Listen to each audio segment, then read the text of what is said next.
Panginoon. Yun nga po, nung araw po ng Miyerkules, yun yung araw ng aming ayaw. At sa paggawa po namin ng mismong overflow po, kabindahan po kasi, doon talagang makikita mo yung mga tao busy-busy dahil may pagpupulong ng mga kapitan, nandun ang mga barangay tanong, maging ang vice mayor ng din po. At doon po, meron pong isang matandang lalaki na nakaupo sa gilid na daan. At ito po ay binahagi na ng salita ng Diyos. Ang pangalan po niya ay si Tatay Levi de la Cruz. Ito po ay 63 years old.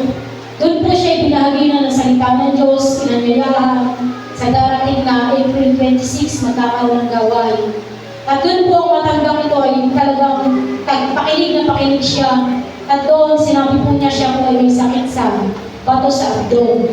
At doon po patuloy siya ay nakikinig ng salita ng Diyos. At siya'y tumanggap at itinalaman ng kanyang sakit at karamdaman. Tunay ang Tatay Levi nakaranas sa Panginoon. Purihin natin ang Panginoon. At doon po, binigyan din po siya ng banal na kasulatan. Karamihan po kasi dun sa baybay namin na puntahan ay mga Christian na. Subalit, yung iba po ay walang mga Bible. At doon po, sa may tabi-bilog po kami nagawin. Talagang kitang-kita mo, marami pong tao. At doon po merong 10 kabataan na naliligo. Ito po ay nilapitan ni Ma'am Bels at ni Carla. At doon po ito binahaginan po ng salita ng Diyos. Silang lahat ay lumapit. At meron po doon isang kabataan na nagnais na magkaroon ng Biblia. Dahil yung ibang kasama ay busy-busy. Pero pagkaman po ganoon, silang lahat ay tumanggap sa Panginoon. Purihin natin ang at sinanay ko siya naman po. Ito po ay isang matanda na nagtitinda sa lugar na iyon. At siya po ay binahagi ng salita ng Diyos, Christian na din po siya. Siya po ay mayroong fracture ang buto. Siya ay nakatungkod. At siya po ay nagpadalangin at dinalangin nga po yung kanyang nararamdaman. At tunay nga po na matandang ito ay nakaranas sa pangalan ng Panginoon. Purihin natin ang Panginoon. At doon po sa pangalawang araw po namin, meron po kami nakita na isang babae. Siya po ay taga-Tinanikan.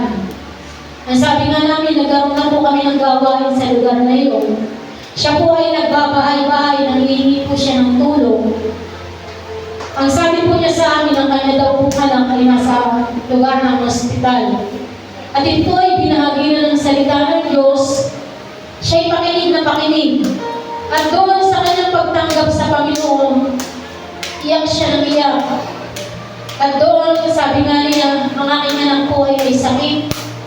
2 buwan pa lang siya nang nangingisay daw po. At doon siya ngayon ay 2 years old na, subalit ganoon pa rin po yung kalalagayan. Nandun sa lugar ng ospital at ipinakita nga po sa amin yung picture. Ang sabi niya sa amin na ito po ang picture ng aking anak. Baka isipin niyo po na nagsisinungaling ako. At doon po ginamit pong point of contact yung cellphone, maging yung picture ng bata. Doon sa lugar na kanyang kinalalagyan, siya po ay itinalangin at tunay na hindi po maiksi ang kamay ng Diyos at sa lugar na ng ospital, siya ay nakaranas ng kagalingan. Purihin natin ang Panginoon. At talagang doon din po nagasin po ng pinansyal sapagkat kitang-kita po namin yung pangangailangan ng babae ito. At marami pa pong tumanggap sa Panginoon. At talagang lugar po namin ng Tignoan, iba po sa lugar ng Yaba. Sapagkat ang mga tao nandun po yung kanilang puso na handang tumanggap sa ating Panginoon.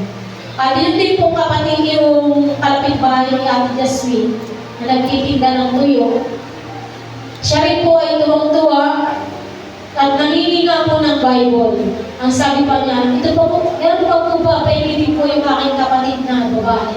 At ang sabi namin sa kanya, sa pagbalik lang po namin o sa araw po ng crusade, talagang sila'y galak na galak sa Panginoon, talagang maging yung kanilang mga lamesa, upuan, pinahirap sa amin. At tunay na galak po ang buhay ng bawat sa amin sa pabor na ito na pinagkakalob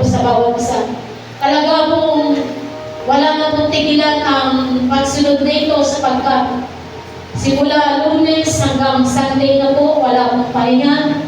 At talagang galak na galak ang buhay ng bawat sa amin. Natunay na salamat sa Diyos na nagbibigay po ng pagtatagumpay sa buhay ng bawat isa sa amin. To God be all the glory.